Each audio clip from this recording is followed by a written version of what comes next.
Noah was a man who found grace in the eyes of the Lord, and yet so many people are trying their very best to belittle this man, to ridicule this man, to question even his very existence.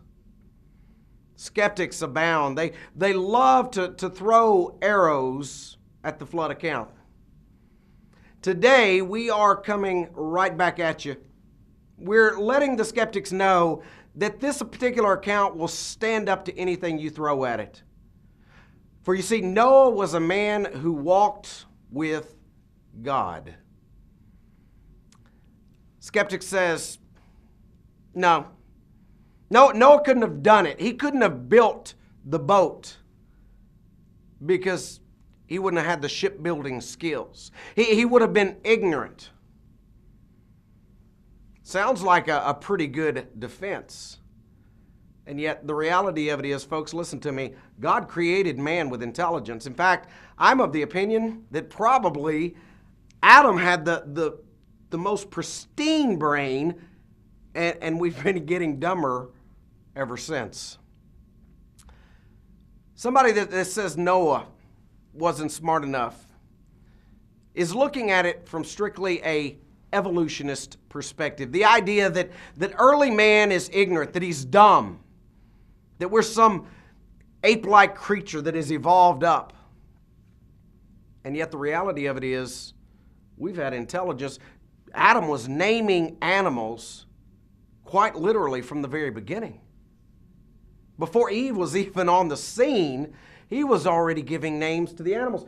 In fact, if you have your Bible, let me encourage you, open it up to Genesis chapter 2. And let's look at a little piece of text that most people never even consider. In Genesis chapter 2, starting in verse 8, the Lord God planted a garden eastward in Eden. And then he begins to tell us what's in the garden. He tells us about the rivers that are flowing from the garden. Notice verse 12. And the gold of the land is good. Bdellium and onyx stone are there. Now, think with me for just a moment. The Bible indicates that Adam had a job. He was to tend, he was to keep the garden. A couple of things we can point out there. Number one, God has always intended man to work. But number two, you don't need gold and onyx stone for a garden. What was that for?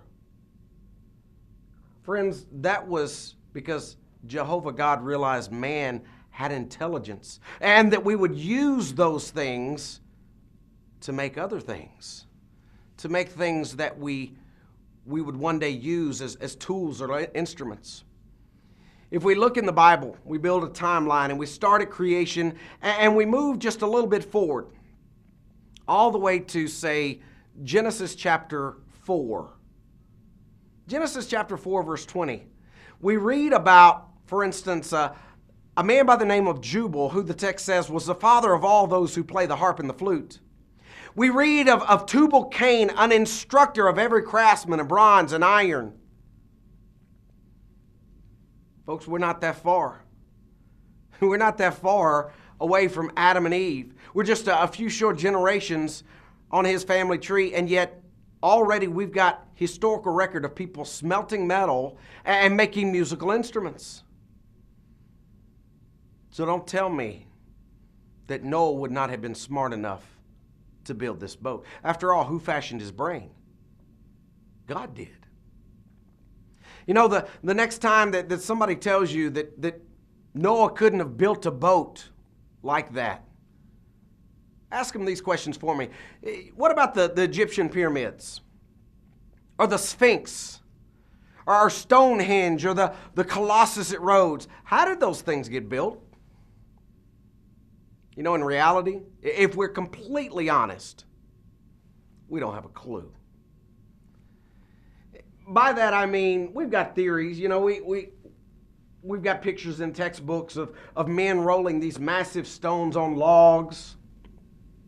The reality, we don't know for sure. In fact, some of those stones, we know what vein of marble they were cut from, They weigh over 60 tons.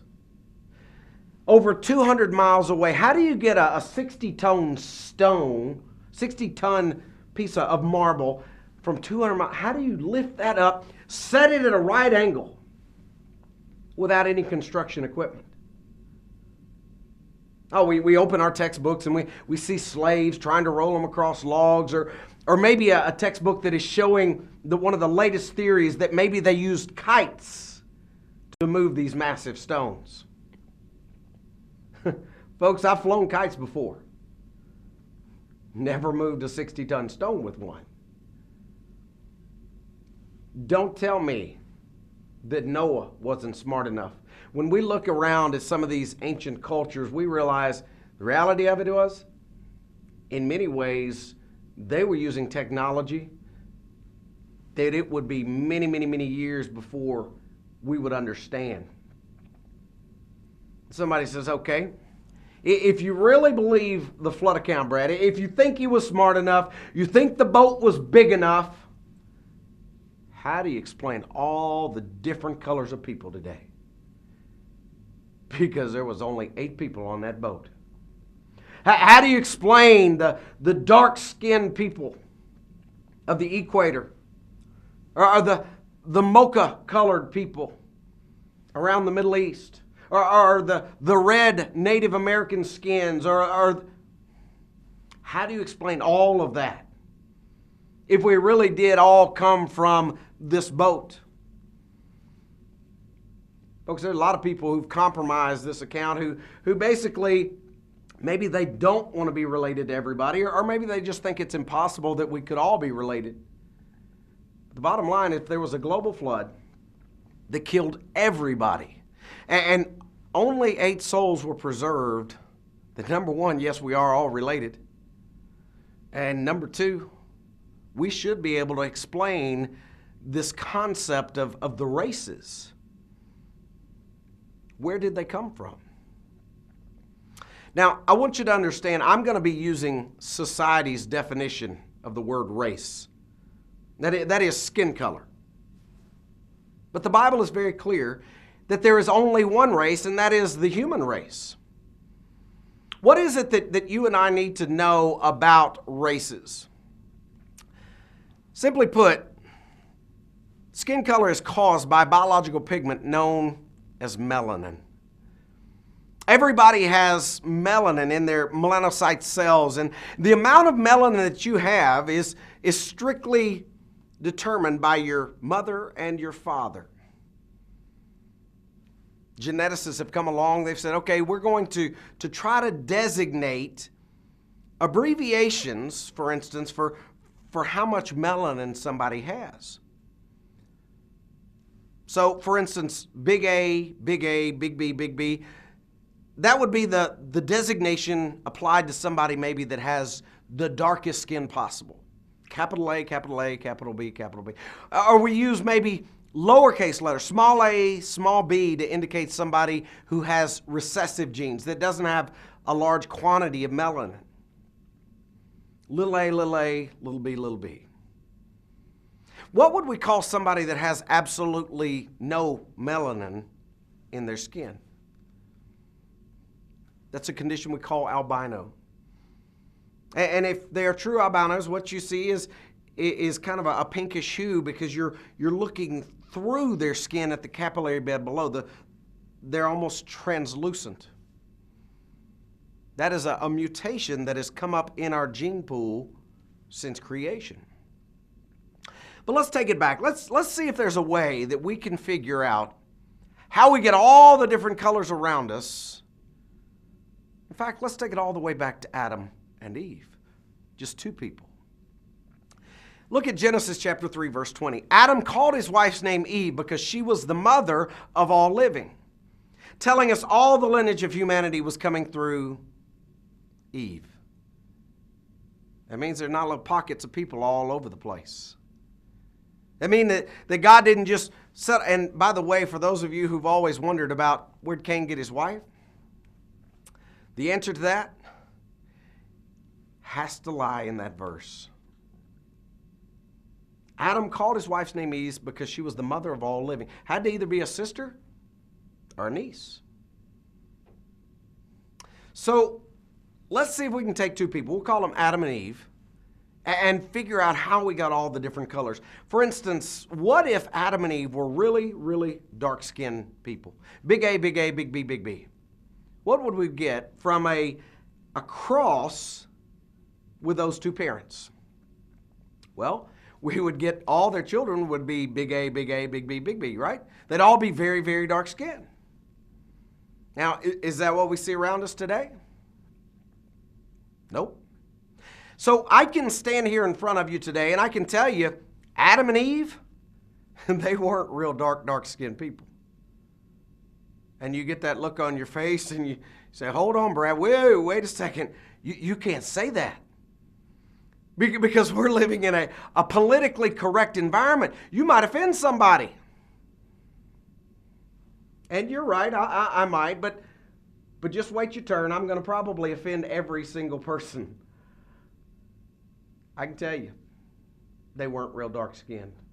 What about fair skin? What about little a, little b, little b? What if we had two parents who were both fair-skinned? What would all of their offspring be? Again, little a, little b, right? Is that what we see around us? No.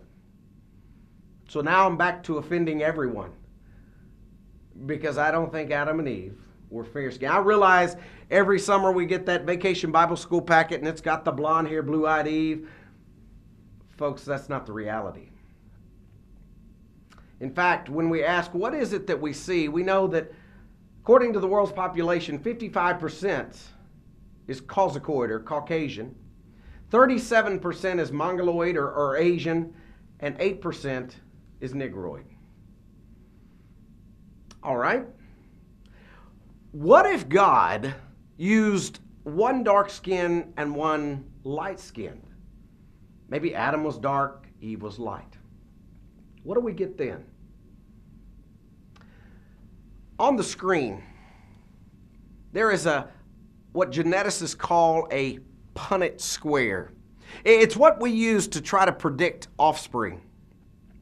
You'll notice across the top, we'll say this is Adam. He's the capital A, capital B. Down the left-hand side, we've got Eve, lowercase letters. Inside each one of those 16 boxes is the potential for their offspring. And in this case, all 16 are right down the middle tan.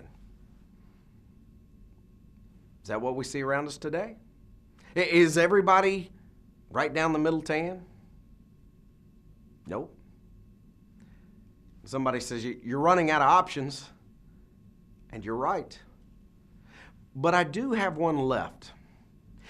And that is, what if God had used two people with a mixture of genes? In science, we call this heterozygous. Basically, it would be two individuals who have that beautiful mocha color. What are the potential offspring from two people with those skin color genes? On the screen, you see it ranges anywhere from one very fair skin, 4 light tan, 6 tan, 4 darker brown, all the way up to one very dark-skinned person. Now, friends, I can get you that with just two people. How many walked off the boat? There was 8. You give me 8 people, and you mix in the fact that today we can get in cars, trains, and planes, and we can fly between cultures, and all of a sudden you realize why we have the rainbow of colors we have around us today. And somebody says, wait a second, time out. I'm not buying it. I don't think you can get different color people from two parents like that. Well, again, let's look at what the evidence actually shows. For instance, just a few months ago, there was an article with a young lady, age 16. She asked the question, can you guess my secret? Her secret is she has a sister who is dark-skinned. Likewise, there was another news clipping that was called Mixed Doubles. Had a dark-skinned mom with a light-skinned, fair-skinned child. It had a light-skinned dad holding a dark-skinned child. You see, what I'm telling you is not just theory in a book, but rather it's reality. And somebody says, whoa, time out. That doesn't explain, for instance, Brad, why we would have a predominance of dark-skinned people around the equator and fair-skinned people in Europe. That's evolution. No, actually, what you're trying to communicate to me would be more about racism. And we don't even see it. Let me explain to you what I'm talking about. In textbooks today, they're teaching our children that man evolved up out of Africa, dark skin, lots of hair, and after finally evolving further, several hundred years later, white man comes out of Europe. Now, folks, I don't care how you look at it, that is teaching that white people are further evolved, that they are a superior race. I don't care how you look at it, that's racism to a T. And yet here's the funny thing, we're teaching it in textbooks and nobody even questions it. How do we explain a predominance of dark-skinned people around the equator, light-skinned people in Europe? Let's use both science and the Bible. We go back to why people were actually dispersed. You remember a couple of hundred years after the flood, God told him, he said, spread out. They were building a tower up to Babel. They didn't, so he punished them. So he changed their language. He confused their languages. I want you to imagine we've got 1,000 people, all different colors, and they all speak Swahili. They're all finding each other at the base of the Tower of Babel because they recognize each other's dialect. They recognize that language. 1,000 people, rainbow of colors. They all migrate down towards the equator. Who is going to fare better in that environment closer to the sun? The dark-skinned people or the light-skinned people? It would be the dark-skinned. And here's why. The melanin that makes their skin dark also protects them from the sun's harmful UV rays. The more melanin you've got, the more protection you've got. It would be the fair-skinned people that would be the ones dying off from skin cancers and such, whereas the darker-skinned people, they've got a built-in advantage. So does it make sense after a few short generations that there's going to be a predominance of dark-skinned people there? Absolutely. Folks, that's not evolution. How about this one? What about we've got 1,000 people, the base of the tower, all different colors, and we'll say they all speak maybe Swedish. They all migrate up towards. Is there a reason that we can give that after a few generations there will be a predominance of fair-skinned people? Absolutely. For you see, in those northern European areas, they don't get a whole lot of sunlight. And we need sunlight. We use it to make vitamin D. If you look here on the screen, you'll notice a situation where you've got UV light distribution showing Northern Europe doesn't get a whole lot of sunlight. And that's an area where if you've got melanin in your skin, let's say you're dark skinned, you're not going to be able to take advantage of what little sunlight is available. So does it make sense that the fair-skinned people would have an advantage? We need that sunlight to make vitamin D to be able to absorb calcium. Otherwise, we start suffering from bone disorders and such. Rickets, osteoporosis. Does it make sense that the fair-skinned people would have an advantage? Absolutely it does. Where is the only place on the planet where this rule is violated? Where is there a dark-skinned people where you don't get a whole lot of sunlight? That's the Eskimos. Now ask yourself, where do they get their vitamin D? The answer? From the fish, the oils. You see, friends, God really does have this thing tightly knit if we would just open up His Word and look into it. Before we close the chapter on the flood, one of the questions that I want us to deal with was there really an ice age? You know, we've all seen the history books about that land bridge connecting Alaska and Asia and the woolly mammoths. According to them, they would put the Ice Age long periods ago. But if this Earth is really young, we got to ask the question, number one, was there an Ice Age? And number two, how does it fit into the Bible? Well, folks, there is absolutely no doubt that there really was an Ice Age. We can't get around it. We look at the massive glacial tracts that can be found on many continents. We know, for instance, that we've got till mounds and moraines where all the stuff was scooped up by these glaciers as they pushed forward. In fact, not too many months ago, I was standing with my family on the Columbia ice field, and we were looking at some of the evidence left by some of these massive glaciers. Yes, we can rest assured that there really was an Ice Age. The question is, how does it fit in to the picture? Did it actually cover the whole Earth? Nope. According to scientists, it covered a third, meaning about a sixth of the top and about a sixth of the bottom. All right, how do we explain it? Let's go back to the flood for just a moment. You remember the floodwaters in Genesis chapter 7, verse 11 came from two different directions. We had the windows of heaven opening, but notice this. It also spoke of the fountains of the great deep breaking up. Now I want you to pull two things from the text right here. It says, number one, that things were broke up. That tells me that the tectonic plates were quite literally being torn apart. But it also says in the great deep. If I were to ask you, as you go deeper in the Earth's crust, do you get hotter or colder? You know, you get hotter. That's where the lava is. That's where the mantle is. God was literally tearing apart tectonic plates in the great deep, causing volcanoes to go off all over the planet, both in the water and on the land. Now, ask yourself this question. You know, Mount St. Helens erupted roughly 32 years ago, blew ash several states away. Ask yourself this question.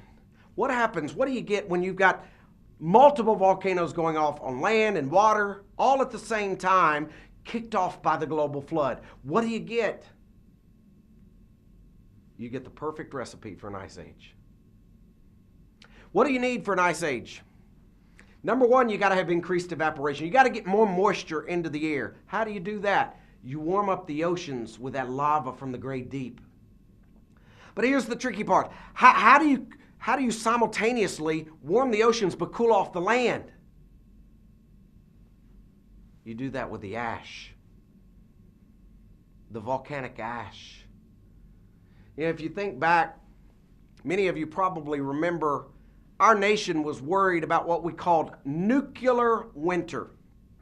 Setting a bomb off and having all the stuff drift up into the atmosphere and basically causing a premature winter. Think about what you've got when you've got multiple volcanoes going off. Ash all up in the atmosphere. An Ice Age that we suspected lasts somewhere between 350 to 500 years post-flood. Now, stay with me for just a moment and let's look at this on a timeline perspective. We are post-flood, but we're before Abraham. We know that the people are supposed to repopulate the earth. They're supposed to spread out. We also know, according to the Bible, that people could make bricks. Genesis chapter 11, verse 3. We look at Exodus chapter 5. We know that they were intelligent enough. They could build construction. What is the next major account in God's Word after the flood? It's that Tower of Babel. They were building up the tower to the heavens. But notice Genesis 11, verse 8. So the Lord scattered them abroad from there over the face of all the earth. Folks, here's the cool part. That Ice Age that we just talked about, it would have still been in effect. You could have literally walked from Europe down into Africa, into Asia. You could have gone through, for instance, Korea, down India to Australia. You could have crossed over that land bridge into North America, South America, for there was no Panama Canal. You know, sometimes people wonder, how did the Mayans, how did the Aztecs, how did the Native Americans get on these different continents? There's your answer. Friends, it's biblical, it's scientific, it fits. You've got a land bridge that would eventually go away with the climate. 350, 500 years post-flood, the Ice Age, finally everything stabilizes into the weather patterns that we have today. What happens? You've got Native Americans that are stuck on this continent only to be discovered later on by some of the explorers. You see, friends, the more you dig, the more you look, the more evidence you find. This isn't just a story. It is a historical account that quite literally changed the world. Psalm chapter 33, verse 6 and verse 9. I want these words to ring in your head as you think about how you got here. And you think about the devastation of that flood. By the word of the Lord the heavens were made, and all the host of them. For he spoke, and it was done. He commanded, and it stood fast. I want to close by reading to you a passage out of 1 Peter. 1 Peter chapter 3, starting in verse 20. Who were formerly disobedient when once the divine long-suffering waited in the days of Noah, while the ark was being prepared, in which a few, that is, 8 souls, were saved through water. There is also an antitype which now saves us, baptism. Not the removal of filth of flesh, but the answer of a good conscience towards God through the resurrection of Jesus Christ.